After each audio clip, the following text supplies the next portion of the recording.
AFC Championship game on deck for those Cincinnati Bengals. Unbelievable season. It just keeps writing itself, this Cinderella story. And the Cincinnati Bengals face the Kansas City Chiefs in the AFC Championship game this Sunday afternoon. Whew. I'm Anthony Cosenza, joined as always by my partner in crime, John Sheeran. What a season, man. What a game. What a weekend of football in general. Good Lord. All those games were just incredible. Yeah, it almost feels like the Bengals game is like left out of that conversation with how the Bills and Chiefs ended and freaking Brady almost coming back down from 27-3 again. But Bengals fans will take that. They'll take the less talked about game as long as it's a win. Yeah, the sliding continues, I guess, for the Cincinnati Bengals. I don't know what's going on there. They're not even given much of a chance this week by a lot of pundits. There's still a lot of odd takes being thrown out there, but all in all, the Cincinnati Bengals keep silencing the doubters, keep doing different things to make this a really special season, and one of which was to defeat the number 1 seed Tennessee Titans on their home turf. We'll talk about that in just a second. Before we do, wanted to remind folks that kind of what's coming up tonight. We've got a Titans preview. We'll be doing that for a few minutes, and then we will be joined by comedian, musician, SNL alum, and Bengals fan Luke Knoll joining the program. We're going to have some fun with him, talking all kinds of different things about the Bengals, his career, and we're going to have some fun with him. And then we're going to close up with some stats of the week and a preview of the Chiefs game. So you won't want to miss any of it, and it should be a fun show. And we're looking forward to all of it. But John, I'm kind of at a loss a little bit as to where to start with this Titans game. I guess I want to start with this amazing video montage you put together on Twitter. Absolutely incredible. Kudos to you.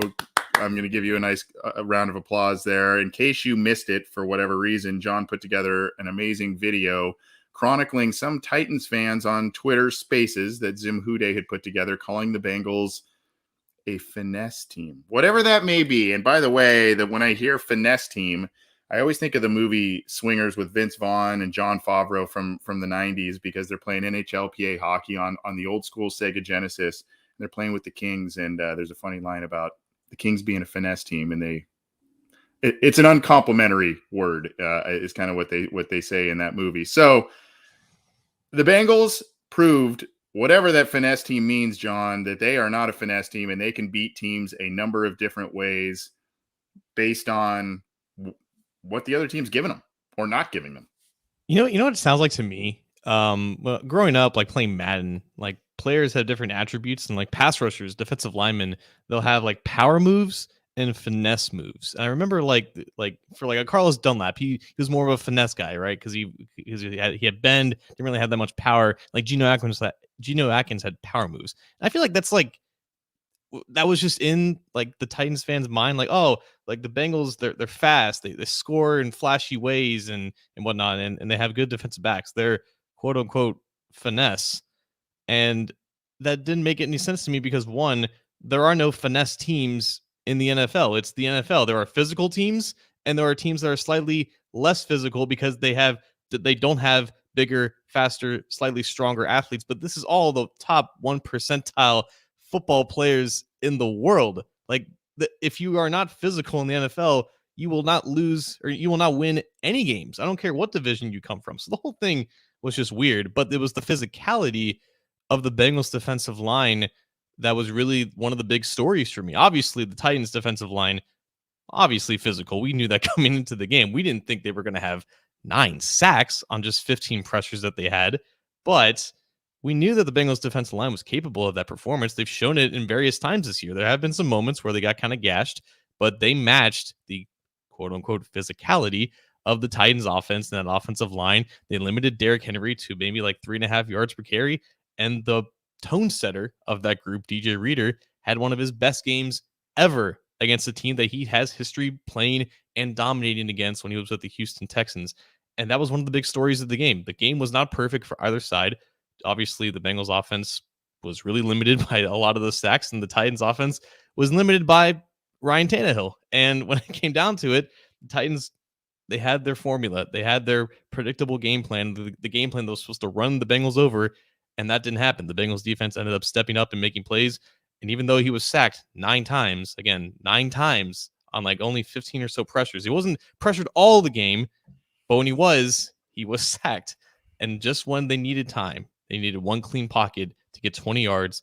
Where else does he go to but Jamar Chase? Jamar Chase, the guy who wanted to break all the records, sets up the guy who now wants to break all of Adam Vinatieri's records in the postseason, Evan McPherson, calling his shot. It's these young guys again, Anthony. The stage is not too big for them. No matter the talk leading into the game, no matter the narratives, they are here to win big games for the Bengals, and they're showing no signs of slowing down. Confidence is key.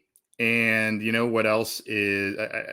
It seems like every big win, I look at some of the biggest plays in those respective games, and I come out of it going, it's those big outside free agent acquisitions from the last couple of years that are making a good amount of those big plays. Yes, it's Joe Burrow. Yes, it's Jamar Chase, of course. But Trey Hendrickson throughout the year, he was a force. Been a little quiet this postseason. Had the big play against the Raiders. Obviously got hurt later in that game. A little more quiet this week as well. But he's been a force throughout the season. Of course, you had the Mike Hilton play this week. I mean, it just seems like those, for a team that was so adverse to outside free agency for so long, now they're seeing the dividends of what some of these guys are bringing, and they're showing up in these big games wherein the Bengals traditionally – They just didn't do that, right? I mean, that's part of the reason why they brought these guys in. Look, man, like Bengals fans have been pleading with this team to find the guy quarterback and to complement the team with quality free agents. And it took them so long to do that. And once they finally did it, they nailed it 100%. Like they're at a very dangerously high hit rate for these free agents, and they're all coming up big in these games. And like you said, they're amongst the biggest reasons as to why they're producing so much and they're winning these games. And you know, in a game that's ugly or unpleasant like this, it ends up being 19-16, a very imperfect day. It's the same two things that can carry a team deep into the postseason: opportunistic defense and just quality quarterback play. Anthony, I don't know if there is another quarterback that can be able to take that type of a beating and still come up when he's absolutely needed. I think like Len Dawson or something like that had gotten sacked 9 times in the playoff game like 60 years ago and still won. I don't know if that's the last time that's happened, man, but it's not always going to be pretty, even though they have this completely balanced roster and whatnot. But when it comes down to it, they're able to get it done. So that's my main question I want to bring here. And we're going to get to our special guest, Luke Knoll, in just a second here. But I kind of want to close maybe a little bit of Titans talk, and maybe this could segue later on into the Chiefs preview. But I feel like I do this every show. I talk about the two schools of thought, or two different ways you can look at things. There's is this viable? This type of play viable for the AFC Championship and a possible Super Bowl? The 9 sacks, Evan McPherson, relying on him kicking 4 field goals a game instead of touchdowns, that sort of thing. Is that viable still for the Bengals to continue to win? Or do you just kind of look at this team and go, they're just finding different ways to win, and it doesn't really matter, and it's not going to matter who they play? Well, if they end up playing a team with the Titans defensive line and Patrick Mahomes at quarterback, then it becomes there you go. Yeah, there you go. Because I mean, they needed every ounce of their defense in that game with how the offense was unfortunately playing. And that's going into the game. That was the one thing that the Titans could do. If they completely shut out the Bengals offense with their pass rush, that was their formula to success. But only if Ryan Tannehill doesn't play like Ryan Tannehill usually does in the playoffs. And this is obviously one of his worst playoff performances, maybe his worst playoff performance of his career, but that was what the defense needed to do when the offensive line was getting destroyed there. So as long as they don't run into a defensive line like the Titans who do what they do, I think they will go into games more confidently that they can put up 30 points and not have to completely rely on 3 turnovers. Yeah, and I think that's just a key for this going forward. I mean, obviously you want really good outputs from all 3 phases of the game, but sometimes when one phase, it's that complementary football concept, right? Where one phase is maybe struggling at a certain point of the game or throughout the game, and the other 2 phases really pick it up to allow that phase to kind of lean on them as a crutch a little bit. And I think that's kind of a little bit of what we saw that this past weekend. Before we get to our special guest, John, quickly, how did you celebrate? How did you watch? I mean, I know we were all celebrating. I have a video. I'm debating if I want to share it at some point. I might share it. Someone in my family did a sneak video. They were, of us. So I didn't know that I was being filmed there. But how did you celebrate? Because I know we're trying to be unbiased. I know we're trying to be objective. But hey, I mean, they're in the AFC Championship. Man, when you go to the AFC Championship and you're in Cincinnati and you have fireworks popping off next to your house as soon as McPherson makes the field goal that he called a shot, you got to celebrate with them. So I went out with my cousin and met up with his brother, my cousin as well, to some bars close to where we were, and we just had ourselves a grand old time. We didn't get completely blacked out like we did after the first playoff win because, Anthony, playoff wins aren't new to us anymore. There you go. We're veterans now. Behavior, we gotta act like we've been here before. But that's right. If they go on to win the next game, maybe we can go dummy a little bit more. Oh, well, maybe I'll share it on my Twitter account or something. The video that I have, it's actually kind of funny, and I don't know. I'm debating, but we'll see. I do know how somebody else celebrated, and we're going to play a video on that in just a second. But we're going to bring in our special guest, Mr. Luke Knoll. He is a musician, a comedian. He is a Saturday Night Live alum, and most importantly, he is a Bengals fan. What's going on, my man? Fellers, happy January where the Bengals are still playing and it's not a bunch of scrubs for no reason and we want them to lose because we want a better draft pick. Guys, life is good. Life is good. Life is good. And we are very excited for you to join us. We've seen you a couple times in the comment section, and I say, we got to get this guy on the show. We got to get this guy on the show because you are incredibly talented, awesome, and a big time Bengals fan. I would ask you what you did to celebrate, but Luke, I trolled your Twitter account, and I found a little something for you here. I'm gonna let the folks watch this and hopefully hear it here. Let's pull this up. This is I want to know where this is first of all. Where was this at? Bengal bar. It's the one Bengal bar in LA, and I'm using in LA because it's not in LA. It's in Eagle Rock.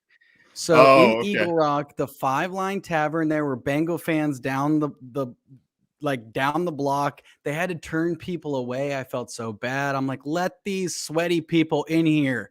Allow them to hoot and holler. But they turned people away. But this is the one Bengal bar in LA, and we went wild. All right, I'm going to show it right here, and then we'll get back to it here. Here you go. This is Luke's version of celebration here.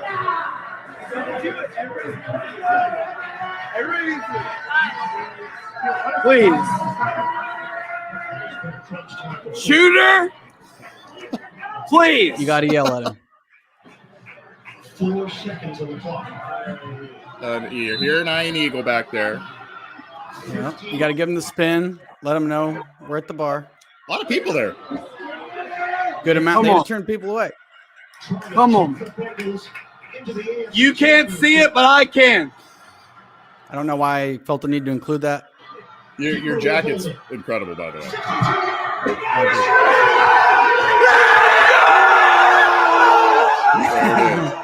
There it is. Yeah, you gotta go for it. The people. I'm just going nuts. There is I'm like a part child. At the end.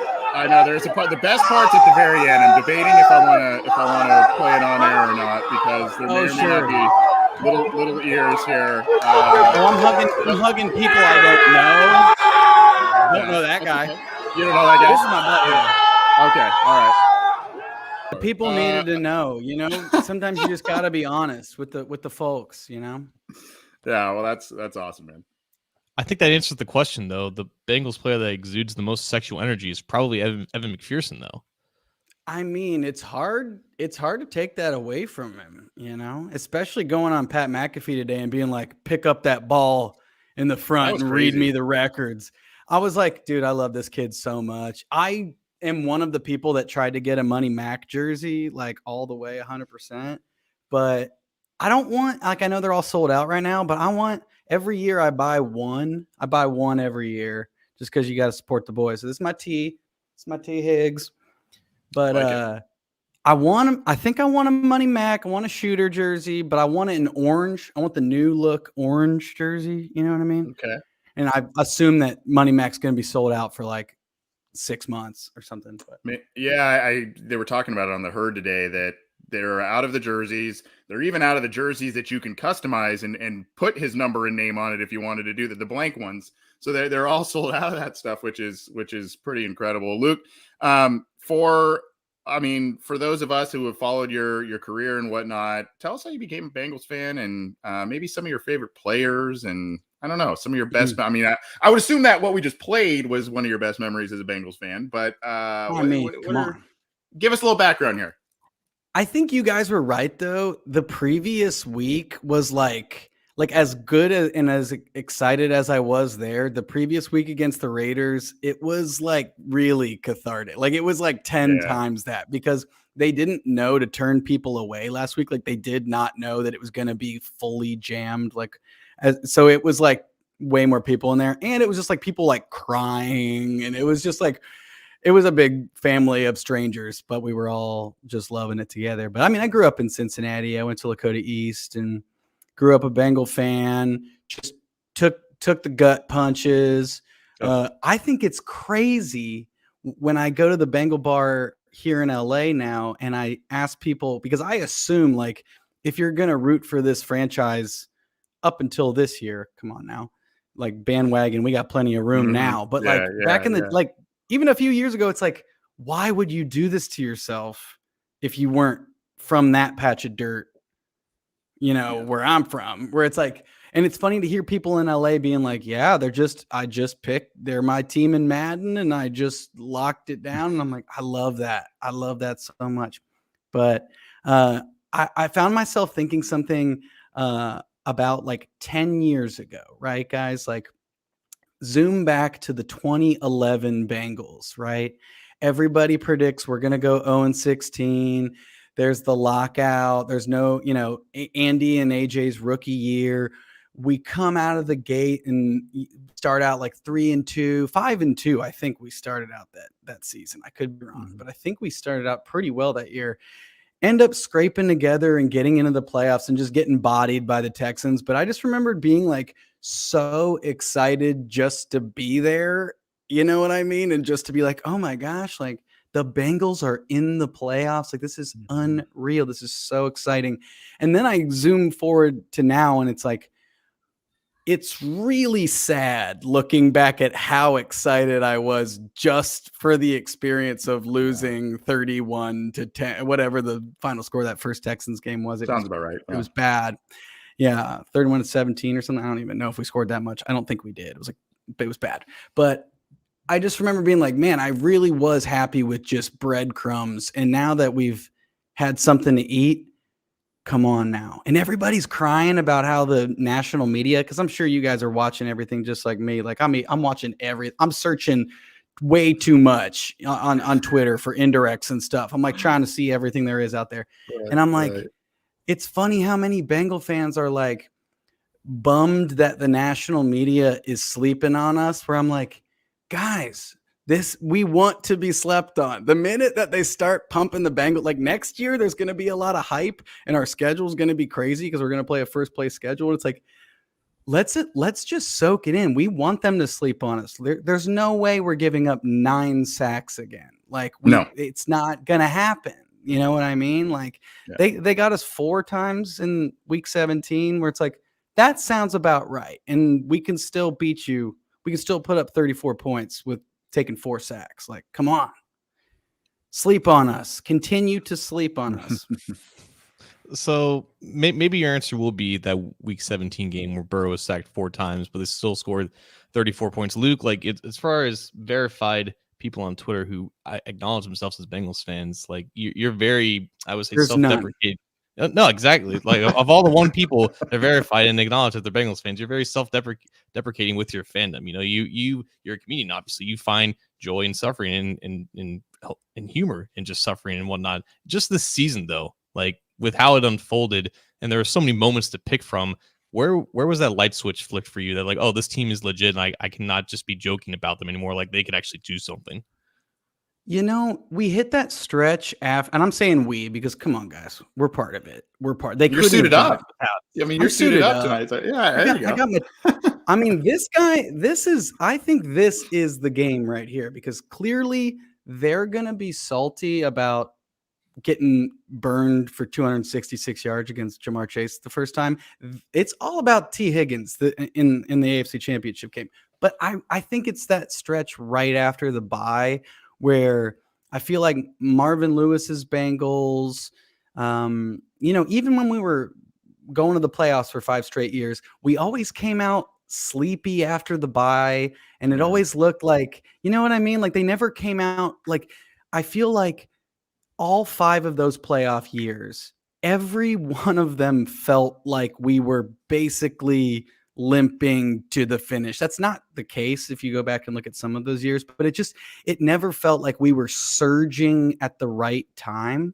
And this year is like there's no other way to look at it but to say like these Bengals came out of the bye ready to go, and once you're sweeping the Bengals or the Ravens and the Steelers like this, they're for real. Even if we're playing the practice squad Ravens, like come on, we're playing Madden on rookie mode against these guys out there. It was awesome. Like could not lick wing sauce off my fingers enough. It was cathartic. We needed it as a people, as the Bengals loving nation that we are. We needed to see them blow out the Steelers and Mike Hilton to pick 6 Big Ben. We needed to put up 500 yards passing and just rubbing it in their faces. Like we needed it as fans. And then that, just to cap it off, that win against Kansas City, it's like, and oh my gosh, don't even read the Chiefs fans complaining about the refs and stuff. It's like, that Jamar Chase put up 266. Like no rookie has ever put up more yards. Not going to comment on that. Not going to bring that up. It's all the one holding call that you're mad about. They're just, yeah. No, but Luke, it wasn't just that. It was Chiefs fans that were saying that Burrow is this next Brady, and the NFL wants the Bengals to win over the Chiefs. That's a good one. The Patrick Mahomes, like, how do you comprehend that? Like the Bengals, a part of the NFL stripped. I know. I'm like, have you watched any Bengals game? They clearly no. I'm like, you've got to be kidding yourself if you think that the juggernaut that is the NFL is like, you know what market we want to rig it for? The 25th smallest. We want to make sure we get the 25th smallest TV market in the NFL. We want to make sure it's like, come on, guys. Like, take your I have a lot of Chiefs fan buddies that in my fantasy league this year, and I'm like, you guys have become the like spoiled rich kid so fast because I've known them a long time, and I'm like, during the Alex Smith years, you guys were not this bold. You know what I mean? I'm like, be chill. Yeah. I've got 2 names to give you, and I want to hear your thoughts. I'm just going to say the names themselves. All right. Jackson I can already Mahomes, cut you off because Jackson Mahomes and Brittany Matthews this week. When you see the TikToks, when you see the videos, do you just go, whatever? Or does it get under your skin? Are you saying, oh my gosh, I really want the Bengals to win because those 2 are really, really using social media in a way I would not use it? I mean, I don't know. What goes through your mind when you hear those 2 names, especially this week with what's on the line? I mean, all you got to do is rewind a year, and it's like, when's the last time that somebody prominently clowned on the Bengals on TikTok?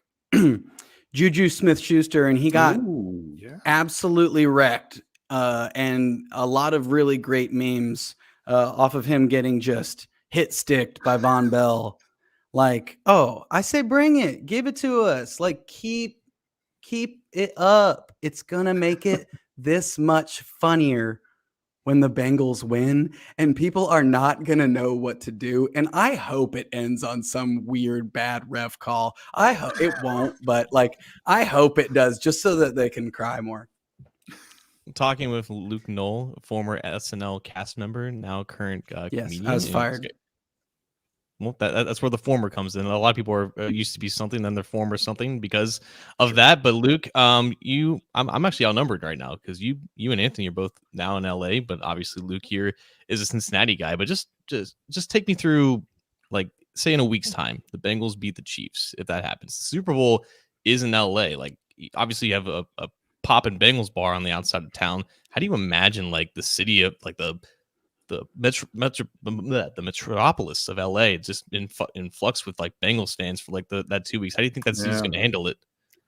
So, first of all, LA, they don't care at all. Like, you'll see some Rams jerseys and things, but like never met a Charger fan. Like, if you walk around Los Angeles, they don't exist. Like, there's no such thing as an LA based Charger fan. They're not here. The Rams were in the Super Bowl in 2018. I could be wrong. Could have been. Yeah, I think it was 2018. You would not really know. It's not one of the teams that they really care about. It's like they love the Dodgers. They love the Lakers. And that's pretty much it, because there's other things going on in LA that people care about, I guess, just like the entertainment industry and all that crap. But it's like back home, Cincinnati, it's like we love what was a bad team for so long, and all, you know what I mean? Like, and we still loved them for all their flaws.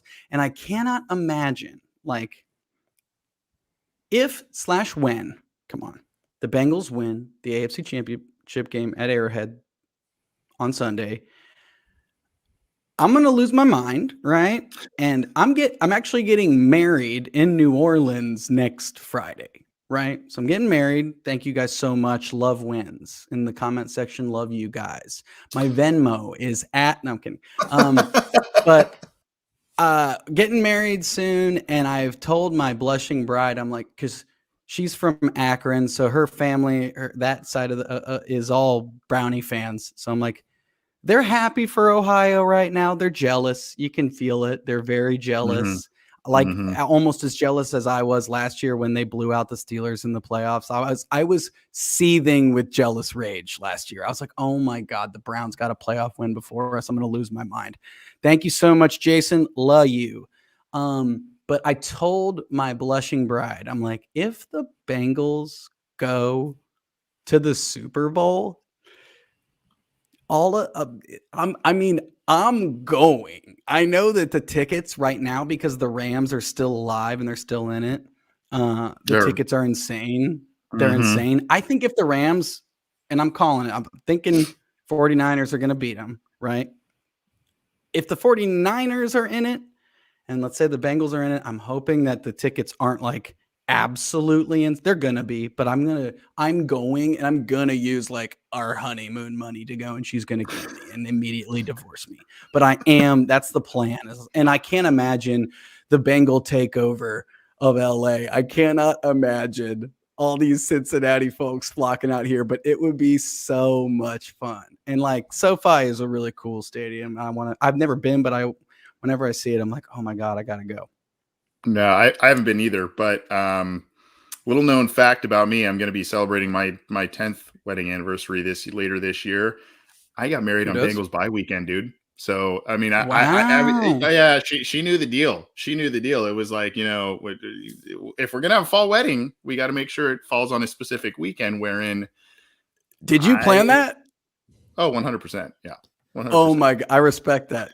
Well, technically, Luke, I mean, you technically planned it on a Bengals bye week too, if that's the case. Yeah, there you go. Exactly.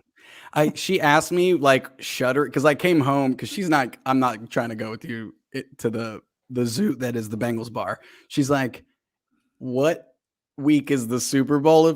I'm like, it's the week after our wedding. So I'm like, technically our wedding is the Pro Bowl, so no one cares. So we should be all clear. Yeah. Yeah. Yeah. You should be good. And to your earlier point, you're right about LA and kind of a little bit of I don't know if apathy is a good word for it, but I guess a little bit of an apathetic approach to some of the teams there, because the Rams have come and gone, the Chargers have come and gone, and then you've got USC. That was kind of a big football ticket for a while, and then they've been pretty lousy over the past handful of years, and so people kind of got bored with them, it seems. So yeah, you're right. I mean, I think the Rams have energized some things there, but for sure. Yeah. Yeah, I'm painting with a broad brush when I say nobody cares, but it's like if you were in You're right though. if you're in Cincinnati and the Bengals are in the championship game, I'm sure it's like my family's saying like Cincinnati's just buzzing right now, and I would love to see it, with all the craziness happening and like just exciting, Whereas like LA is in the championship game and you'd be like, it doesn't really, you don't see any Rams stuff. Like, they just don't care. They don't care the same way. And that's fine. Yeah. I mean, based off I'm sorry. Go ahead, Luke. No, go ahead. I said I did today. I was like, because I know that bar is going to be packed in LA. So I'm definitely getting there a few hours early. And for my friends that I'm like sitting with, I rush ordered a bunch of cans of Skyline and some Skyline hot sauce because the hot sauce you got to have the hot sauce as well. But I rush ordered them and I'm like really hoping that they get here in time for the game. This guy knows. I don't have Amazon Prime. Yeah. I'm pumped. I'm trying to eat it like in line. Oh, there you go. That's the way to do it. Yeah, that's the way to do it.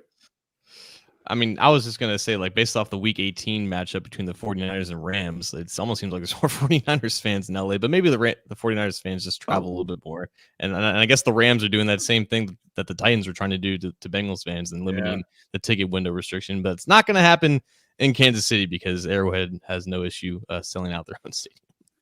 Yeah. Do you guys think that there's something like poetic about that there's a chance that it could be Bengals 49ers 100%. round 3? Yeah. Isn't that like the best possible? I feel like if the Rams win, like let's say the Bengals win, we're all like losing our minds, and then it ends up being the Rams, I'll be like, oh okay, cool. Yeah. Like the Bengals have a quarterback who I think it was Phil Simms earlier this year said he reminds him a lot of Joe Montana, right? I mean the whole comparison thing there. So that is, there's a lot of storylines there. There's even a lot of storylines if the Bengals make it with the Rams because of the McVay, Zach Taylor thing, all of that too. So, I mean, if the Bengals make it, I mean, it's been a hell of a season if they don't, but it's, if they do make it, it's to your point, Luke, I mean, there's a lot of storylines that could be really cool leading up to this thing. I would be very, very, very, very, very scared if Aaron Donald has to face our offensive line. That's what I was going to ask you. God, that would be very bad. I, man, oh man, with all of the like free agent like hits that we got, other than like Trey Waynes, which I'm not even going to try to dog on him. He's been hurt, but like just looking at the money spent situation, can you point to a bigger misfire? Maybe like Antonio Bryant. Like, I don't know. It's been a long time since we like whiffed one that hard, but like because of how much every other defensive free agent has worked out, it bums me out. Like when people are dogging on us about our offensive line, rightfully so, where people are like, you guys never draft linemen and stuff. It's like, if you go back and look at the last 10 years of Bengals drafts, like we just never, it seems, get it right with like we can't miss on wide receivers. Every wide receiver we draft, except you're pulling up the Ross jersey. There you go. Oh, this is a cursed jersey. This is a cursed jersey. But other than John Ross, I feel like, you know what I mean? I'm just like, people dogging us like we never draft linemen. And I'm like, we've tried many times. We're just not good at it. Here's another thing I was thinking at, and I know it's all positive vibes right now, but everyone is like kissing the ground that Frank Pollock walks on. At what point are we like, we did give up the most sacks in the league this year and then give up 9 in the highest pressure situation possible? Right. Like, at what point are we like, is he the best is he the best coach? I don't know. The thing that I think he's a good coach. The thing that still frustrates me, but you have a point there, because the thing that still frustrates me is just still with another draft class, some of the guys that they had over the last couple of draft classes, an opportunity to go maybe get another guard or whatever in free agency, they still cannot figure out what's going on at the right guard situation. They had the right tackle situation figured out for a bit until Reef got hurt, but they can't settle on a guy. And when they settle on a guy, it seems like they have a good game and then they followed up with like 2 bad games. Right. And so you can't have Pro Bowlers at every single position on the offensive line. We know that. And the other point that I was thinking about today in terms of what you said about the defensive free agents that have paid off for the Bengals. I mean, a lot of people are dogging the offensive line. The Bengals have really gone more heavy offense in the draft. They did free agency, defensive side of the ball, but also there were so many roster deficiencies that Zach Taylor inherited and so many a lot of dead weight that really in 2 off seasons, it still wasn't going to be enough if you were aggressive in free agency in the draft, both those years or, all 3 years. So it still is going to probably take another offseason to really, really get this thing to be primo shape as opposed to what he inherited. So, man, you're totally right. I think I don't want to speak for John. I know he's got some thoughts on Pollock, but I like him. But there's still some things where I'm like, yeah, I'd kind of like to see a little more from a couple of these people. I had some high-ish hopes for Carmen, especially later in the year, but that's gone completely the other way. Yeah.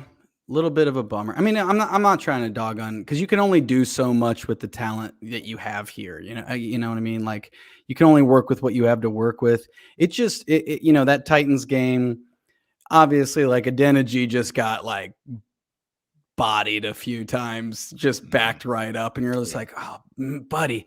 And then but it's the ones to me, like I'd rather see you get backed up like you aren't even standing in front of the guy than like a miscommunication free runner the Harold through Landry the B one, gap where it's where you're just like, God, those are the ones you can't.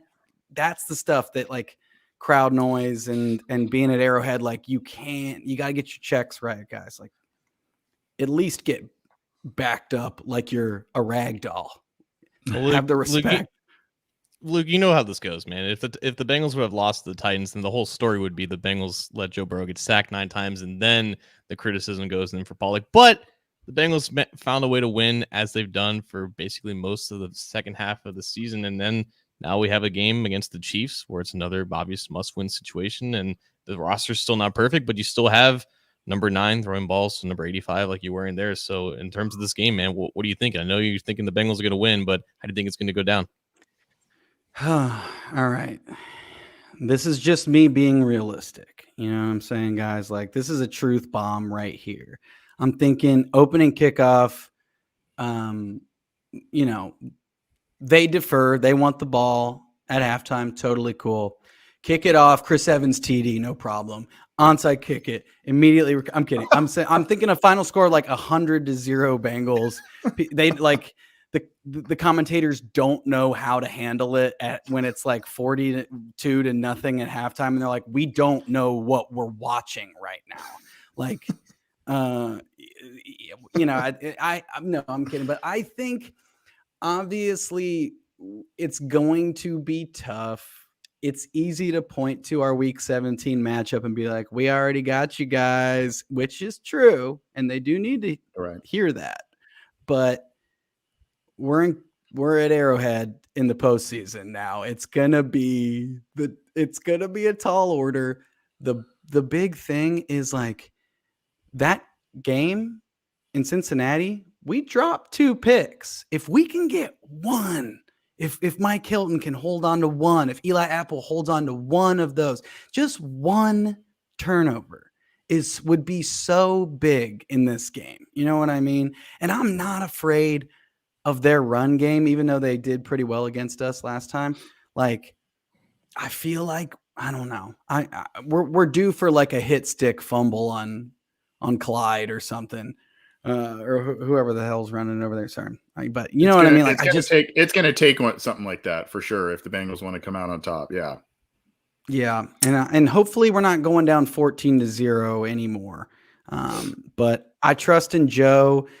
I feel like all of these people talking about how, that no one's given us a chance. I feel like that's exactly like the fuel that Joe Burrow loves. Like that, you don't want to make him mad. Like he's a monster. He's so good. Yeah. I love it. Yeah. And I'm sure you guys are like this. Like I've always like done a pretty good job of lying to myself and talking myself up that the Bengals are going to win in like the Andy years where I'm like, look, I understand all of our wide receivers are hurt and that we're playing the Colts in 2014. Sure, we're starting Rex Burkhead at wide receiver, but we might win. It's like, no, I legitimately believe in Joe. I believe in him. And if the O-line can even be okay, like we don't just no more 9 sacks. Give us 4, like a modest 4, a modest 4 modest times 4. Burrow gets spammed. Yeah, Chris Jones he's gonna get 1 or 2. He's going to. He just is. But as long as it's not a full-blown collapse, like Joe bounces back, you can't flap him. And so I do think, though, that the spread is right in that I don't think it's going to be a field goal game. I don't think it's going to be a 1, 2, 3, 4. I think either the Bengals win by 7 or we lose by more than a score. You know what I mean? Like, I think exactly. I think we either, you know what I mean? And like, I love Money Mac saying he wants to break Vinatieri's postseason field goal record, but I'm like, I'd actually love it if you're doing nothing but kicking PATs the whole time. You know what I mean? Like, right. I'd love to not see you out there at all other than 8 times for a PAT. You know what I mean? Yep. And this will be another matchup in the postseason where it's the Raiders game featured 2 really good kickers. This one's going to feature 2 really good kickers, but the Chiefs kicker missed one. Yeah, I think he missed that and an extra point last week. So that was that's something to look at. A comment here from Daniel Upchurch in a $10 YouTube chat. Thank you. It's absolutely poetic talking about the Bengals and 49ers. Burrow has been slaying ghosts all year. So interesting. I'm kind of like you. I waver on this thing, and we'll get to our predictions later. Before we kind of do some other things to close up the show, Luke, I want to have people hear about your career a little bit and what you got going on. And one thing I wanted to ask you is, what is an SNL audition really like? And Lorne Michaels and the whole crew that you have over there, what is that process like? I don't know. We haven't gone Hollywood or NYC on this show before, so I need to get the behind the scenes info, my man. Oh, for sure. I mean, I'll give you the abbreviated. I mean, it's a big, long story, obviously, but it's I was doing comedy in Chicago, and they come to Second City and the IO Theater. RIP. It's actually coming back. It died during COVID, but it's coming back. Mm-hmm. They go every summer, and so there's a little bit like that's kind of the buzz during the summer, as you want to be one of the people that the theater puts up for the SNL showcase, during the summers. And so, and you get 5 minutes to do solo sketch characters. I'm a guitar comic, so I do some tunes. And I got picked to perform for them.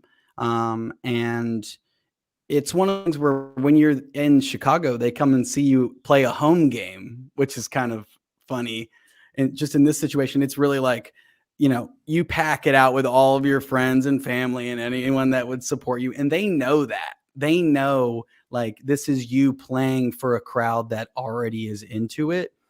And then they'll fly a few people out to NYC to do the famous, like, host stage audition where it's intentionally, like, ice cold. And they go out of their way to not give you anything. They want to see you sweat. They want to see how do you do with the lights? How do you do with no one reacting to you? They're like framed Deal or No Deal banker style. Like, it's just like silhouettes in the back of the room, and they're like going out of their way to not laugh. And I did my stuff, did my thing. I got a couple little titters here and there, and thought that was it. Thought it would be a cool story. They had me back a few weeks later, which I was like, okay. And they're like, do you do any impressions at all? Do you do any political stuff? There's a reason I'm not still on the show, but my impression that I'm like, oh gosh, what do I even do for these people? I looked in the news. I'm just like, the show is writing whatever's happening that week. Right. And so that week, Jay Cutler had just announced that he was coming out of retirement to play for the Dolphins. Oh yeah, wow. And so yeah. it was that week. And so I bought a Dolphins flat brim, and my impression was me like with a Camel Crush on my lip. And I like, you know, I took my time. Like, I'm just on my phone the whole time. I'm just like sitting there. I'm smoking a cig, and I'm like sweating them out because I kind of know what I've already been in the room once. I know they're going to purposefully not react. And so I waited until I could hear their chairs scooching and them like, what's going on? And then I like noticed them, and my whole thing was like, oh, sorry. Sorry, I was playing a game on my phone. We'll do this press conference. And my whole bit was just like, Jay Cutler doesn't care at all. And so they like ate up my none of them knew who Jay Cutler was at all. They don't know who that is. Right. But they loved the bit. It's just that I don't care at all. You know what I mean? They were into it. So it's weird that my audition was actually football adjacent. But yeah, and then got to spend a year there. That's awesome. Yeah. I looked on your website. It looks like maybe I know you had been touring. I saw on your Instagram you'd been touring. I think, was it middle of last year, late last year? You've been kind of doing some things, and then I don't know if you've got some coming up here, but if you've got whatever you've got coming up, or shows, touring, anything, we want to hear about it, man, or upcoming projects, anything. Yeah, absolutely. I mean, I do a bunch of shows in LA all the time, but I have a weekend. Oh, there we go. Honestly, you're the first person that's ever looked at this website. I'm very bad at keeping it current, but I have a weekend of shows in February in San Diego. So I'm doing a comedy club down there, Madhouse in San Diego, I think. Nice. The middle of February. And then I'm in Boston early March. I got to put this stuff on there, but I'm touring around. I'm getting back to it. But yeah, it's, nice. I appreciate the plug for sure, but I'm all around. I should update this. I forget that this exists sometimes because people, we got to get you some Bengals Super Bowl content, Yeah. Yeah, exactly. Well, I'll try and make my way down to that San Diego show, man. That's good oh, dude, stuff. I'd love to see you. Yeah. And then, if the Bengals win this week, man, I may find a way to crash your wedding the following week. I don't know, man, just to get out there and celebrate with you, but I won't do that. Roll up to New Orleans. You're invited. It's gonna be a wonderful mess. I'm very excited. Well, we're happy for you. My fiance was like, I'm like, if they win the AFC Championship, she's like, you're not bringing anything Bengal related to the wedding. Like she's like, I forbid it, but I already have tiger cufflinks for my suit. There you go. That's low key. That's me sneaking it in. Well, hopefully they get a win for you this weekend, and hopefully you have a great weekend after that. And then another great weekend after that. So 3 straight weekends in a row, hopefully are great for you there, Luke. Thanks for hopping on the show, man. It's always great. Oh, guys. Thanks for having me. I love the show. I appreciate it, man. I'm always lurking. I'm always lurking. I appreciate that. Yeah, let's I'm in Orange County, man. So let's connect though. And hang Absolutely. out. I'd love to do it. I'm all over it, man. Cool. Too bad this happened so late in the season, but next year we have to like watch a game or something. For sure. Well, take care, man. I appreciate it, and it's been good chatting with you. And we'll see you down the line. Come back on again. Thanks for having me, guys. I'd love to. Who day? Cool. See you. Thanks, Luke. That was Luke Knoll, Saturday Night Live alum, comedian, musician, Bengals fan, and a hell of a funny guy. We went Hollywood on the show, John. Finally, we went Hollywood. Yeah, for Lakota East guy, he's not bad. Shout out Lakota. He's awesome. He's awesome. I appreciate him coming on there. He's a good dude, and hopefully we can connect. Maybe we'll connect in a couple weeks for the Super Bowl. I don't know. We'll figure that out. Dustin Croft with the super chat. Thank you, Dustin. I agree with Luke on having Pollock concerns. I mean, has Jonah Williams ever been that great? Thought he would get more out of him at the minimum. But you got to remember, Jonah missed his rookie year, missed I believe a month's worth of games last year. So, and he's had some solid moments. He's had some solid performances this year. I would say he performed pretty well against Yannick Ngakoue in that first playoff game on. So that, there's some good moments there. But yeah, I mean, there's just inconsistency across the line, and I think that's the big concern. He's had some solid moments because he's a good player. Like he's always been a good player. Don't tell Tim McGee that though, right? Yeah. It was a bad week, let's be honest. And guys are going to have bad weeks, but Jonah's a good player, and he's not to be worried about. And there's no issue with Pollock's development of Jonah Williams. No. Yeah. Well, we're going to get to stat of the week. We went long with the interview with Luke, but for good reason, because he's a good dude and he's a hell of a funny guy, and I really appreciate him coming on the show. We're going to get to the soundbite of the week in just a second here, but we got to do a little shameless self-promotion here in terms of letting you know how you can get this show. And that is through, of course, YouTube. You can subscribe to the YouTube channel and click the bell to be notified when we go live. Give us a thumbs up if you like what we're doing on our videos. We're on iTunes. We are on Stitcher. We're also on all the major ones, Spotify, Google Podcasts, iHeartRadio, all the major ones. We are on there along with the others on the Cincy Jungle Podcast Network. That would be Ace and Zim doing their thing on Orange is the New Black. And, of course, Matt Minnick doing his thing with Coach Speak and Chalk Talk. So go subscribe on your favorite audio streamer and leave us a review there. And, of course, if you like the video thing that we're doing, subscribe to our YouTube channel. John, you are the genius of the show, and you bring the information and the data. So you're going to kick off the stat of the week.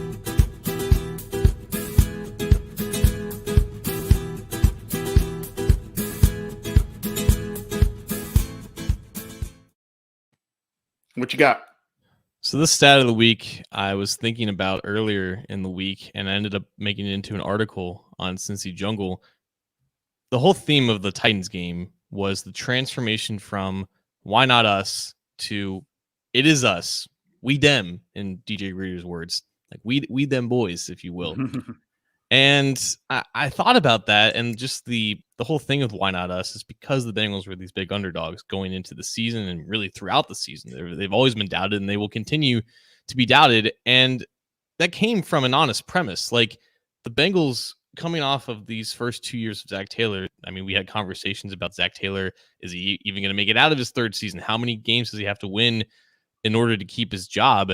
And that was because they were so unfortunately bad in his first 2 years. So bad to the point where the Bengals have made history coming into the season, making the AFC Championship after those first 2 years of Zach Taylor. They are the first team in pro football, not just NFL, pro football history to win 6 games in 2 years, and then the following year go to a conference championship game. The previous low was 7 wins, and it was done by a couple teams. You had the 1979 Tampa Bay Buccaneers a couple of years after they were integrated with NFL. They lost in the AFC Championship that year. The 1967 Houston Oilers, they won a combined 7 games in 2 years in the AFL before losing the AFL Championship. And the 1947 Chicago Cardinals won the NFL Championship after winning a combined 7 games in the previous 2 years. Never before has a team won 6 games or less in 2 years, and then the following year make the conference championship. And I know it's a little bit cherry picked because it's specific to the Zach Taylor timeline, but I also think that looking at 2 years is relevant. It has weight because oftentimes you'll have teams that have a bad year, but then progress and then make a run in the postseason, or maybe you'll just have a bad year 1 year and then pop off the next. And you look at like the 2019 San Francisco 49ers, right? They had 4 wins in 2017, 6 wins in like 2018, and then they make the freaking Super Bowl in 2019, led by Jimmy G and Nick Bosa and whatnot. So this turnaround this quickly under a head coach that no one really had any belief in outside of Cincinnati, with this roster that has all come together so quickly and everything has gone so right. The why not us movement, it had weight. And honestly, the expectations being low, they were honest. So the fact that they're here now, they have defied all expectations. And I understand that they want to carry that confidence with them. Like, it is us, and they've earned that 100%. But their humble beginnings, it made a lot of sense. That's crazy what you're the data that you are presenting there. And something just kind of dawned on me. And, you know, I think this is a specific reason why the talking points have largely been what they have been in terms of not buying into the Bengals. They're not going to make it past this round. They're not going to make it past the next round. They're not going to make it past the one coming up. It just, they were so bad the previous 2 years, and it wasn't like they were like on the cusp of being decent. It wasn't like they were, and I guess they would have been had Joe Burrow not been injured, obviously, late last year. They probably would have crept a little closer to 500 and had some nice building blocks there based on what we saw. But and the teams that they played at the end of the season. But yeah, I mean, I kind of feel like they've surprised and exceeded so many expectations this year. They've surprised so many people that they're just not ready to accept that this team made such a significant jump, and they have. Pretty much. And honestly, the thing that separates them from other teams who have made it this far but couldn't win the whole thing, there have only been a couple of teams that have won single-digit games in a 2-year span and then won the Super Bowl. You have the greatest show on turf, the 99 Rams, and the 81 San Francisco 49ers. And we all know who they beat in the Super Bowl that year. But the thing that they have in common, fantastic quarterback play. Kurt Warner, fresh off of bagging groceries at Kroger, joins this star-studded St. Louis Rams squad and ends up leading the league in passing efficiency, wins the Super Bowl. And that was Joe Montana's first year as a full-time starter with the 49ers. And he had a pretty solid year, too. I think he led the league in completion percentage and was like tied for 6th in yards per attempt. Like that's what Joe Burrow is. He's the king of efficiency. He leads the league in yards per attempt, and he leads the league in completion percentage. So these other teams that have found themselves in these situations after just a dreadful 2-year span, they didn't really have a quarterback like Joe Burrow. And that's the reason why they can continue this going forward. Well, that is interesting stuff. And my little mini stat of the week, just to tack on that, is a good segue to the Chiefs preview. We'll be here just a little bit longer talking about the AFC Championship game against the Chiefs. The Bengals have only scored 3 touchdowns in 2 games this postseason, John, and 8 field goals. So that, as great as Evan McPherson has been and as great as Joe Burrow has been, particularly, in that first game when he wasn't hitting the turf 9 times, it has to change. You got to start being better in the red zone. You can't keep taking the sacks as you're marching down the field. You can't keep stalling out drives against Kansas City in Arrowhead if you want to have a chance to win this thing. So 3 touchdowns in 2 postseason games. Yes, they're 2-0. A little bit concerning there for me, John, but let's kind of tee this one up. Obviously, the biggest game in a really, really long time for the Cincinnati Bengals. Do we want to start with injuries? Where do we want to start here? There's not much to go with injuries. I think it's just right now the Bengals are dealing with similar injuries that they've had in the past couple of weeks. Stanley Morgan, Josh Tupou are currently limited with their respective injuries. Tupou still has the MCL. Stanley Morgan's got the hamstring, and Cam Sample has a groin injury, which I believe he suffered during the Tennessee Titans game. He did not practice, and the Chiefs had only one guy not practice as well, but it's a bigger name than Cam Sample.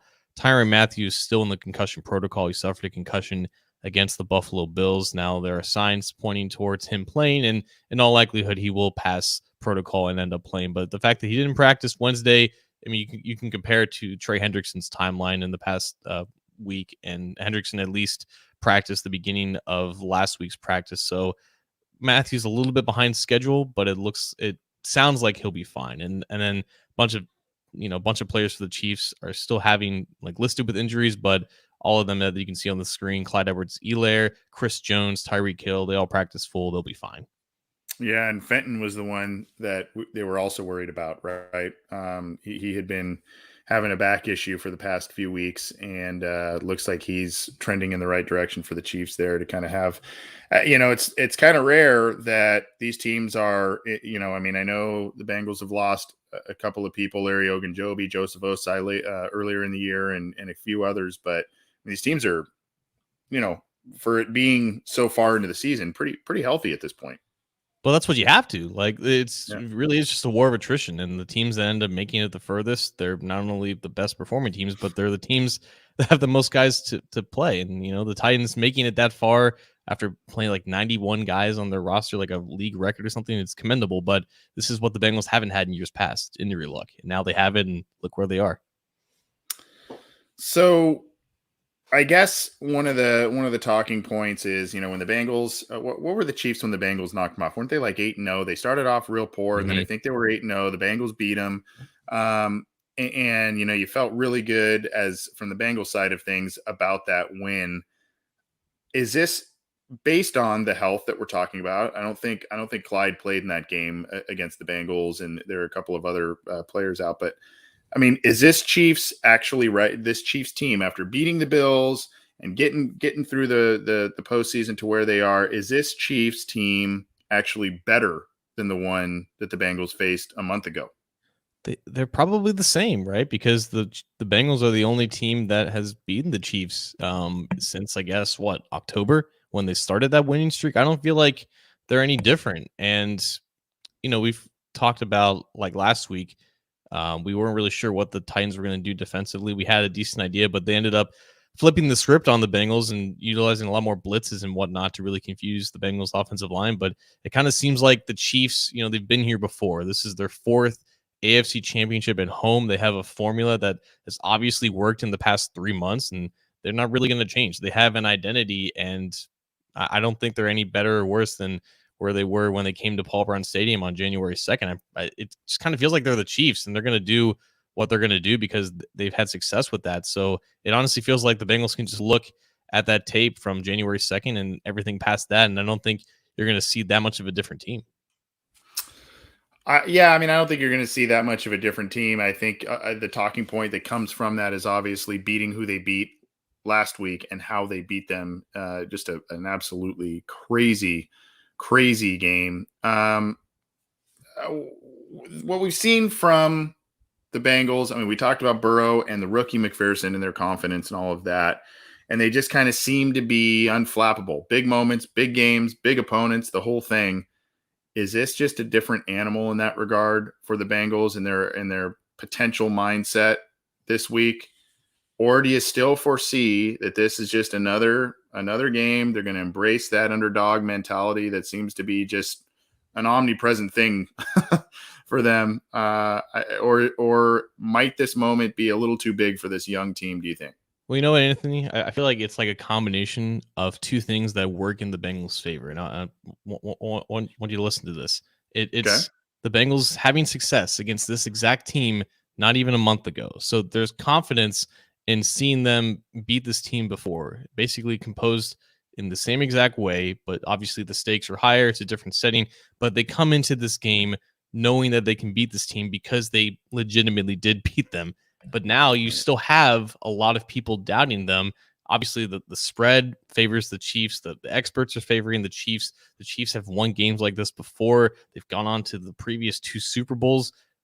And a lot of people think that the Chiefs can't be beaten twice, even though it's not that uncommon for teams to face each other again in the playoffs. And for that team that won the first time to win again, we just saw it with the Bengals Raiders. And we've seen Joe Burrow specifically perform just as good, if not better, the second time that he faces some of these teams. And it's hard to imagine Burrow playing better than what he did the first time against the Chiefs. But maybe this time you don't have that slowish start where you're down by double digit points to the Chiefs, because at that point, then you're facing off against the Chiefs pass rush, playing at home in obvious passing situations, and it could get a little bit more ugly than it did in Cincinnati. But Anthony, the fact that they're still underdogs, but come into this game with that earned confidence because they've seen this work, I think that just works really well in the Bengals' favor. That's fantastic points. And I think as much as we who cover the team, who are fans of the team, et cetera, as much as we complain about some of the national media narratives, there's some clown show that takes place in Massachusetts. These guys, I don't even know their names, but they just keep putting out takes there that are just whatever. There's a lot of old narratives. There's a lot of disbelief in this team, and there's a lot of belief in that locker room. There's a lot of belief in who they are, what they can do, who they can beat in that locker room. And so I'm in agreement with you. There's also a little bit of the playing with house money at this point. Nobody thought they would be here and except them. And so I'm kind of with you there in terms of the mindset. I'm not really worried about based on how they've shown up in big games this year and in the postseason so far. I'm not worried about a Marvin Lewis shrink show at Arrowhead. It's more just some of the X's and O's and some of the areas that both teams are talented or maybe less talented. Those are kind of and that's what the game should be about. It shouldn't be about, not showing up or not coming big in the big moments. But you talked about kind of the pass rush a little bit. This obviously is not as ferocious player by player across the line as Tennessee, but Kansas City can still get after the passer. What are you seeing that the Bengals need to do this week to really kind of, is it kind of what Luke talked about, the communication issues where, a guy brings it back inside and there's some communication issues on the right side? Or what are you saying that, like, hey, you got to be able to do this from an offensive line standpoint to really have a good shot here? Yeah, I think like you won't see as many twists and stunts from the Chiefs defensive line as you saw from the Bills, because again, Steve Spagnuolo doesn't really change, honestly. Like, he's not Mike Vrabel where he comes in every single week and it's different based off the opponent and he goes off of, or he deviates from certain tendencies. I think Spagnuolo does what he wants to do, and the defense for the Chiefs has improved in recent weeks, but it's still, as we saw on Sunday, pretty vulnerable. So Chris Jones is the biggest X factor here, because we saw in the first Chiefs game, Tyrann Mathieu coming off the edge. You had Melvin Ingram and Frank Clark off the edge, and that's the type of pressure that Burrow is an expert at avoiding, and he can extend plays. But when you have a guy like Chris Jones, like we saw last Saturday with Jeffrey Simmons, just bulldozing his way up the middle, that's impossible to escape. And that's how the Titans were able to convert so many of their pressures into sacks. So I think you're still going to see Burrow pressured in this game because, like you said, the Chiefs still have players at defensive line. The Bengals offensive line is still going to struggle, but you may not see as many of them turn into sacks because there could be more situations where Burrow can avoid it. What's interesting, though, and our friend Joe Goodberry brought this up, I think, in a podcast interview that he was on earlier this week. The fact that the Bengals had legitimate headset communication issues with Burrow and getting the plays in, and that them having to waste the entire play clock to actually snap the ball, already playing on the road, you're just giving pass rushers just a free lane to just tee off and explode at the right time because they can just jump the snap because it's waiting until the last second. So they can't really do that again and expect to block guys like Melvin Ingram and Frank Clark off the edge and just basically get in the way of that Chiefs pass rush. So the communication obviously has to be better, and hopefully that their headsets don't go out in the middle so they don't have to waste 39 seconds before getting a playoff. Daniel Upchurch with the another generous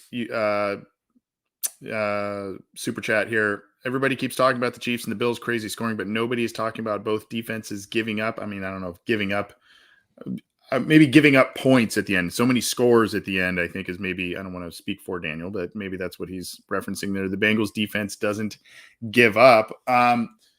The pressure last week and sacks last week came at a premium. And I guess you didn't really need them given the fact that you still forced 3 turnovers despite that. But we did see, obviously, last year and in the Super Bowl, and why the Chiefs invested so heavily on their offensive line in both free agency and the draft this year. That's one of the few things that is kryptonite for Patrick Mahomes if you continually get after him. Are you confident or worried about the Bengals pass rush this week based on kind of an inconsistent performance last week? I believe the only sack they had was Von Bell on a blitz, right? So I don't know. How are you feeling about the pass rush this week going up against Kansas City? Yeah, I just don't know what Trey Hendrickson is right now because he was coming off the concussion and he injured, I think, his shoulder or arm against the Titans. Yeah, and he did. That's right. So he's not missing practice right now, but I think in general, man, the defensive line is probably just gassed. They've experienced so many injuries. Sam Hubbard's playing like 80-90% of his snaps. Yeah. DJ Reader's barely getting out of the game. So if there's one position group that's just kind of wearing down, it's probably the defensive line. But even pressuring Mahomes, like, he can do just as many good things, if not better things, than Burrow out of the pocket. Like, Mahomes is maybe kryptonite is like he'll have 1 or 2, crazy plays where maybe the ball is in harm's way. And we saw that against the Bengals. Like, Eli Apple and Mike Hilton both dropped interception. Luke said it best, man. If you can get one of those, if you can get one extra possession against an offense that is destined to score 35, 42 points, you have to take advantage of it. And whether it comes via a pass rush win and a pressured throw or just Mahomes trying to make magic out of nothing and then just the throw slightly getting away from him, that has to be a situation that you take advantage of. And credit to the Bengals for doing that exact thing in the past 2 games against Derek Carr and Ryan Tannehill. But Mahomes is just a different animal. He is. Any other keys that you want to focus in on before we get to, because we're going long again this week, but any keys that you think that we didn't talk about to this one, or something kind of behind the scenes you think will be a big factor this week, and then maybe we'll give predictions as we usually do. Yeah, not really behind the scenes. Like leading up to the Tennessee game, I thought because Chase had such a good game and T. Higgins was kind of an afterthought against the Raiders, I thought the script would flip and then T. Higgins would kind of shine and then Chase might be on the back burner. And T. Higgins had a better game against the Titans, but when it came down to it, Jamar Chase had 3 receptions in the fourth quarter and obviously the biggest reception of the game. You look at this game now, the Chiefs obviously don't want to give up 266 yards again against Chase, but is there really anything that the Chiefs secondary can do to stop Chase? And we just saw Gabriel Davis, 200 yards, 4 touchdowns. Stephon Diggs barely has like 1 catch or something like that. I don't think it's going to be like that because I just think Chase is right now in a tier of his own where he just can't be stopped. He's up there with Debo, Cooper Kupp, and the guy on the other sideline, Tyreek Hill. He's just a guy that defenses can do all they want, but he's going to get his. So it feels like I know Luke was saying that T. Higgins is going to pop off this game and because more attention is going to be given to Chase, but I kind of feel like Jamar Chase is just going to get his, and that's not really going to be a storyline. Yeah, and I think that plays into this super chat a little bit that we got from Bruce Gaines. Thank you very much. What do you see the Bengals doing differently in this game to improve our chances of scoring? I think, of course, Chase. I think using the big body of T. Higgins in the red zone, but quite honestly, for me, it's just stop the negative plays. Stop the negative plays when you get down there, whether it's a run that nets you nothing or a -2, a -1, whether it's a sack, anything like that. To me, you just got to – those negative plays are the ones – and not only that, it's not even – I'm trying to word this correctly here. The negative plays are not just causing you to not get in the end zone. They're causing difficult field goal makes. I mean, he's made all of them, but they're causing difficult distances quite often for Evan McPherson. Thankfully, he's been absolutely perfect. But, those negative plays are just absolutely killing you. But thanks, Bruce, for the super chat. I think we got one more here. A complimentary, of course. T-Bread 2328. Thank you for everything you do for all of us fans. Love the show. Can't wait for Sunday. Thank you. And we got another generous one from our special guest, Luke Knoll gave us one here as well, right here. Thanks for having me on the show, guys. You were awesome, Luke. Thank you. Hooday, baby. That's right. What are you thinking prediction wise, John? What are you thinking here? I honestly do think that the Chiefs are just the better team because I think they're just more reliable. They're playing at home. They've won 7 straight playoff games at Arrowhead Stadium ever since, I believe, losing to the New England Patriots in the first AFC Championship game. And that was in overtime with the whole Julian Edelman controversy and whatnot. It just really seems difficult to outscore Mahomes twice in a single season. If there's any team that can do it, it's either the Bills or the Bengals. And I think the Bills have a better defense than the Bengals, and the Bills still weren't even able to do it. It's been said all year, man. This team has been doubted. It's been counted out. It's been underestimated. They were underestimated against the Chiefs the first time. They're going to be underestimated again this time, and I think it's for decent reasons. I just think that offense for the Chiefs is just a little bit more reliable than the total culmination of efforts that the Bengals have. But counting against Joe Burrow is just it's a losing battle. If someone has to take it, it might as well be me. So let's go 35-31 Chiefs. All week, I think I said last week as well on the show that regardless of the outcome against Tennessee, I felt like that the ride would end for the Bengals this week, depending. It was regardless of if they played the Bills or the Chiefs. I just felt like, it was just too much. And even watching that game Sunday, I was like, yeah, man, this is going to be tough. You watch them go back and forth and back and forth and back and forth.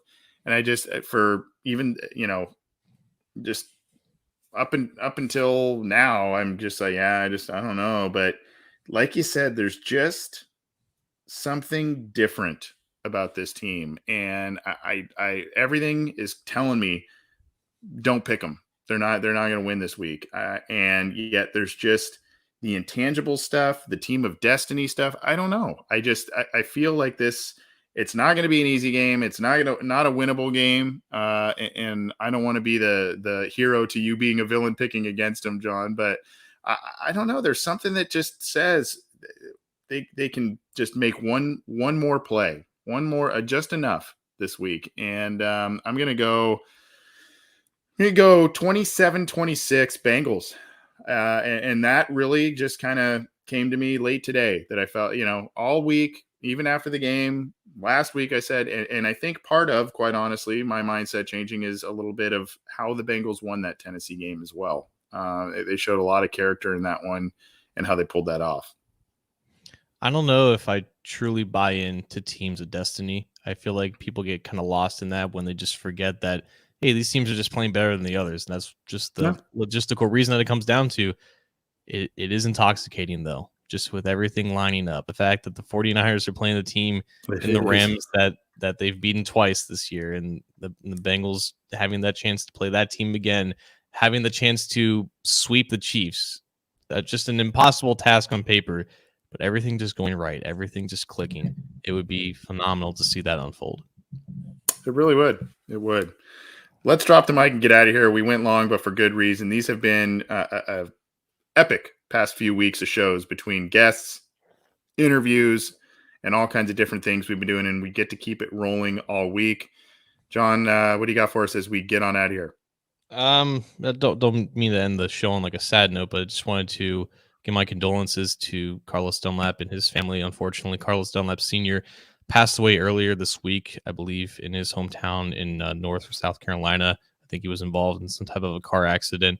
Last year, when the whole Dunlap saga was unfolding, Dunlap Sr. reached out to me to really tell his side of the story. And I honestly he just seemed like a guy that just genuinely wanted the very best for his son, and just for him to share his thoughts and his time with me, and to trust that information with me, a guy who's barely a journalist in this industry. It really meant a lot. And, when Dunlap was traded to the Seahawks, he reached out to me again.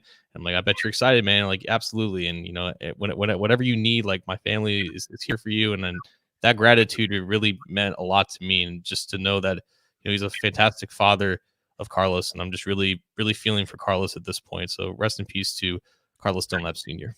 Yeah, that one hurts a little bit. I was going to talk a little bit about that too. I just remember, early on in my days at Cincy Jungle, it was, we used to get these emails from him, and it was emails just talking about what his son is doing in the community, the football camps he's participating in, and all kinds of different stuff to alert us to say, hey, maybe write about this, maybe let the fans know what he's doing down here in case you haven't, and it's not he didn't do that as like a promotional thing. He did that just as a proud father of everything his kid was achieving. And so sad day. And Carlos left a really heartfelt message on his Instagram and stuff. So aching for them for sure. Carlos was a great player for the Bengals for a long time. And his dad was really proud of him, obviously, for good reason. So not good news there. I will say I kind of had, I don't want to be exaggeratory or anything or over the top. I going back to that team of destiny thing I talked about. I don't know, man, like some of the stuff that you talked about with the stat of the week and the lack of success over so many years of this franchise and stuff. This is like, and I guess it makes sense because we had someone from Hollywood on our show tonight. This is like movie script stuff, dude. If they go and to make this turnaround, complete this turnaround, go all the way, or maybe not even go all the way, come close to going all the way. This is like underdog story galore. And so I don't know. Just a weird thought that popped in my head today that just a really, really special season that's unfolded for us. And I've seen this pop up a few times. Like all other teams in recent history have had that feeling of this is the start of like the new standard, the norm. Like we're going to be back here next year and whatnot. And very rarely is that the case. Like you look at the Chiefs or this next dynasty, they only have one ring in 3 years of Mahomes starting, and they very well may not have a second here coming up shortly. So these opportunities are rare, but when it comes to the Bengals, I think for me, it doesn't feel like it's this year or nothing. I truly do feel like they are going to be serious contenders for at the very, very minimum the next 2 years. And if they win this time, that's fantastic. But if they don't, I have a hard time not believing they'll be back here next year.